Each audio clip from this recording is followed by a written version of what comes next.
Okay నమస్తే. ప్రస్తుతం మనతో పాటు రాజారాం యాదవ్ గారు ఉన్నారు.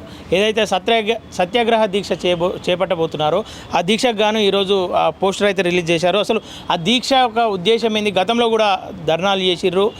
మొన్న రీసెంట్గా కూడా తాజ్ కృష్ణాలో కూడా ఒక పెద్ద ఎత్తున ఒక ప్రోగ్రామ్ ఏర్పాటు చేశారు. ఇంత జరిగినప్పటికీ కూడా ప్రభుత్వంలో అయితే ఎలాంటి స్పందన అయితే లేదు. వారు మళ్ళీ సత్యాగ్రహ దీక్ష ఎందుకు చేపట్టబోతున్నారో స్టడీ తెలుస్తుంది. అన్న నమస్తే. నమస్కారం అన్న చెప్పండి. దాదాపుగా ఒక 5,000 మందితో మీరైతే ధర్నా చేశారు. గతంలో ప్రభుత్వంలో ఎలాంటి చలనం లేదు. ప్రభుత్వానికి సంబంధించిన ఎమ్మెల్సీలతో కూడా ఇక్కడ ప్రోగ్రాం పెట్టిరు. అప్పటికి కూడా ప్రభుత్వంలో ఎలాంటి చలనం లేదు. తర్వాత ఈ సత్యాగ్రహ దీక్ష పెట్టబోతున్నారు. ఎందుకోసం ఈ దీక్ష?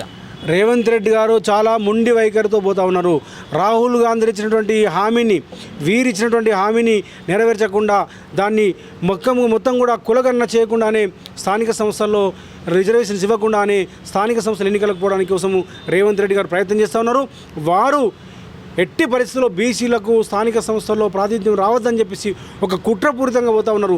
మీరు గమనించండి, గత 3 నెలలుగా మేము కొట్లాడుతూ ఉన్నాము. ఇదే సోమాజిగూడ ప్రెస్ క్లబ్ కేంద్రంగా మేము ప్రెస్ మీట్ పెట్టినాము, రౌండ్ టేబుల్ పెట్టినాము, అన్ని జిల్లాల్లో సదస్సులు పెట్టినాము, ధర్నాలు చేసినాము, ట్యాంక్ బండ్ దగ్గర ధర్నా చేసినాము, చివరికి ఇందిరా పార్క్ దగ్గర మీరన్నట్లుగా ఇంతకుముందు అన్నట్లుగా వేలాది మందితోటి మహాధర్నా కార్యక్రమం చేసినాము, చివరికి సెక్రటరీ ముట్టడి కార్యక్రమం కూడా చేసినాము. ఇన్ని చేసినప్పటికీ రేవంత్ రెడ్డి గారు చాలా స్టబ్బన్గా మొండిగా పోతా ఉన్నారు. తన చుట్టూ ఉన్నటువంటి జానారెడ్డి యొక్క మాటలు సలహాలు వింటున్నారు. తన చుట్టూ ఉన్నటువంటి కోదండరామరెడ్డి మాటలు వింటూ ఉన్నారు. కోదండరామరెడ్డి జానారెడ్డి గారు మరి ఏం చెప్తున్నారో తెలియదు. అయ్యా మన బీసీలకు ఇస్తే మరి వీళ్ళు అనవసరంగా స్థానిక సంస్థలకు సర్పంచులు అవుతారు, ఎంపీటీసీలు అవుతారు, వీళ్ళు స్థానిక సంస్థలు సర్పంచులు ఎంపీటీసీలు అయితే మన పక్కన కూర్చుంటారు, కాబట్టి వీళ్ళు ఆ అర్హత లేదు, కాబట్టి వీళ్ళు మన కాలు కింద చెప్పులా ఉండాలని చెప్పేసి ఈ కోదండరామరెడ్డి ఈ జానారెడ్డి సలహాలు ఇస్తున్నారు. ఆ సలహాన్ని రేవంత్ రెడ్డి గారు పాటిస్తున్నారు. అందుకోసం మేము చెప్తా ఉన్నాము, మీరు కోదండరామరెడ్డి యొక్క జానారెడ్డి యొక్క సలహాలు కాదు రేవంత్ రెడ్డి గారు, మీరు రాహుల్ గాంధీ గారు సలహా తీసుకోండి. మరి రాహుల్ గాంధీ గారు చెప్తా ఉన్నారు. అట్లాగే మా బీసీ సంఘాల నాయకులు మేధావులైనటువంటి మా ప్రొఫెసర్ సింహాద్రి యొక్క సలహా తీసుకోండి, మా జస్టిస్ చంద్రకుమార్ సలహా తీసుకోండి, మా జస్టిస్ ఈశ్వరయ్య సలహా తీసుకోండి, మా రిటైర్డ్ ఐఏఎస్ చిరంజీవులు సలహా తీసుకోండి. వీళ్ళు చెప్తారు కానీ మీరు జానారెడ్డి సలహాలు కోదండరామరెడ్డి సలహాలు తీసుకుంటే ఏం చెప్తారు? అరే బీసీలకు రిజర్వేషన్ ఇవ్వద్దు, మన కులగణం లేకుండానే లోకల్ బాడీ ఎలక్షన్స్కి పోదామని చెప్తారు. దానికి రకరకాల కారణాలు చెప్తారు. సమయం లేదంటారు. నేను అడుగుతా ఉన్నాను, సమయం లేదని చెప్పడానికి. సమయం లేదని చెప్పడానికి నిజంగా సిగ్గుందా మీకు అని అడుగుతా ఉన్నాను నేను. మీరు చెప్పారు, మీరే రాసుకున్నారు మీరు మేనిఫెస్టోలో. మిమ్మల్ని ఎవరు డిమాండ్ చేయలే, ఏ పార్టీ డిమాండ్ చేయలే, ఏ సంఘం డిమాండ్ చేయలే, ఏ విద్యార్థి సంఘం అడగలేదు, ఏ బీసీ కుల సంఘం అడగలేదు, ఎవరు అడగలేదు. నువ్వు కులగణన చేయమని, నువ్వు చేస్తామని చెప్పేసి నిన్ను చేయమని నీ హామీ ఎవడు పెట్టమన్నారు నిన్ను? అట్లాగే ఈ 40% ఇవ్వమని ఇస్తామని చెప్పేసి ఎవడు అడిగిండు నిన్ను? ఇవ్వమని ఎవడు అడిగిండు? కాబట్టి ఎవరు అడగకుండా వాళ్ళు కామారెడ్డి డిక్లరేషన్ పేరిట వాళ్ళు అనౌన్స్ చేసారు. అంటే అధికారంలో రావడానికి ఆ రోజు అనౌన్స్ చేసిండ్రు. అధికారంలోకి వచ్చినాక వాళ్ళకి ఇవ్వడానికి సిద్ధంగా లేదు. కాంగ్రెస్ పార్టీ యొక్క ద్వంద్వ వైఖరిని బీసీ ప్రజలారా అర్థం చేసుకోండి. రాహుల్ గాంధీ గారు మాట్లాడుతుండ్రు, దేశంలో పార్లమెంట్లో మాట్లాడుతుండ్రు, పార్లమెంట్ సాక్షిగా మాట్లాడుతుండ్రు. ఏమంటున్నారంటే ఈ బీజేపీ నరేంద్ర మోడీ బీసీలను ఎస్సీ ఎస్టీలని పద్మవ్యూహంలోకి నెట్టిండ్రు. ఈ పద్మవ్యూహంలో ఉన్నటువంటి ఎస్సీ ఎస్టీ బీసీలని కులగణన అనే ఒక సాధనం ద్వారా నేను బయటకు తీసుకొచ్చి వాళ్ళకు సామాజిక న్యాయాన్ని కల్పిస్తాను, రాజకీయ అవకాశాలు కల్పిస్తాను, ఆర్థిక సమానత్వాన్ని ఇస్తానని చెప్పేసి మాట్లాడుతూ ఉన్నారు. మాకు బీజేపీ మీద కూడా మాకేం లేదు. బీజేపీ కూడా మోసం చేసింది, కాంగ్రెస్ మోసం చేస్తుంది. కానీ రాహుల్ గాంధీ గారు మరి మాట్లాడినప్పుడేమో మరి హల్వా మీరు కొద్దిమందికి ఏమొస్తున్నారు, 20 మంది మాత్రమే బడ్జెట్ తయారు చేస్తున్నారు. ఆ బడ్జెట్ తయారు చేసిన దాంట్లో ఎస్సీ ఎస్టీ బీసీలు లేరంటున్నారు. కులగణన చేస్తాము, 50% రిజర్వేషన్ ఇస్తామంటున్నారు. ఆ హల్వాని మీరు కొద్దిమంది పంచుకుంటున్నారు అని, కాబట్టి అందరికీ పంచాలంటున్నారు. నేను అడుగుతా ఉన్నాను, రాహుల్ గాంధీ గారు మీ శిష్యుడికి చెప్పరా? మరి ఇక్కడ రేవంత్ రెడ్డి గారిని మేము అడుగుతా ఉన్నాను, మీరు హల్వా మరి అందరికీ పంచమని రాహుల్ గాంధీ అంటున్నారు. మీరు మాకు హల్వా పంచరా? మీరే తింటారా? మీ చుట్టాలు పక్కలు తింటారా? మీ జానారెడ్డి గారు, మీ కోదండరామరెడ్డి గారు, మీ ఉత్తమ్ రెడ్డి, మీ రాజగోపాల్ రెడ్డి మీరే తింటారా? మాకు పంచరా? మాకెప్పుడు వంచుతారు అంటున్నాను. మాకెప్పుడు వంచుతారు హల్వా? మాకెప్పుడు వంచుతారు? మేము ఆకలితో ఎదురు చూస్తున్నాము. మీరు తింటే సరిపోదు, మాకు కూడా కనీసం దాన్ని టేస్ట్ చేసే అవకాశం ఇవ్వని అడుగుతున్నాము. ఆ టేస్ట్ చేయాలంటే మాకు కులగణన జరగాలి. మీ రాహుల్ గాంధీ చెప్తున్నట్లే మాకు స్థానిక సంస్థలు 42% రిజర్వేషన్ రావాలి. బీహార్లో జరిగినట్లుగా ఇలా రిజర్వేషన్స్ కూడా మాకు విద్యా ఉద్యోగ రంగాల్లో పెరగాలి. ఇంకొక మాట చెప్తా ఉన్నాను నేను మీ సోదరులారా, మీకు ఈ తెలంగాణ సమాజం ఒకటి అర్థం చేసుకోవాల్సిన ఉంది. రేవంత్ రెడ్డి గారు కూడా అర్థం చేసుకోవాల్సి ఉంది.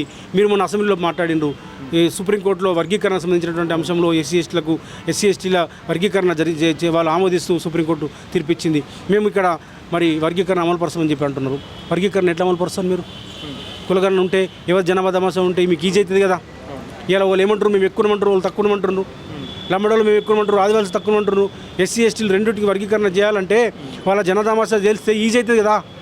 ఏమంటే మీకు ఈజీ అయితే అంటున్నా, కులగన్న ఒకరోజు చేయండి చాలా, మీకు ఎటువంటి సమస్య లేకుండా ఎటువంటి తలనొప్పి లేకుండా కులగన్న ద్వారా ఎస్సీ వర్గీకరణ సంబంధించిన అంశం కూడా ఇలా ఈజీ అవుతుంది. కాబట్టి ఈ కులగన్న అనేది ఒక బీసీలకు సంబంధించింది కాదు, ఎవరు ఎంత ఉన్నారో అంత వాటా తెలుస్తుంది, దాంట్లో ఏమున్నది.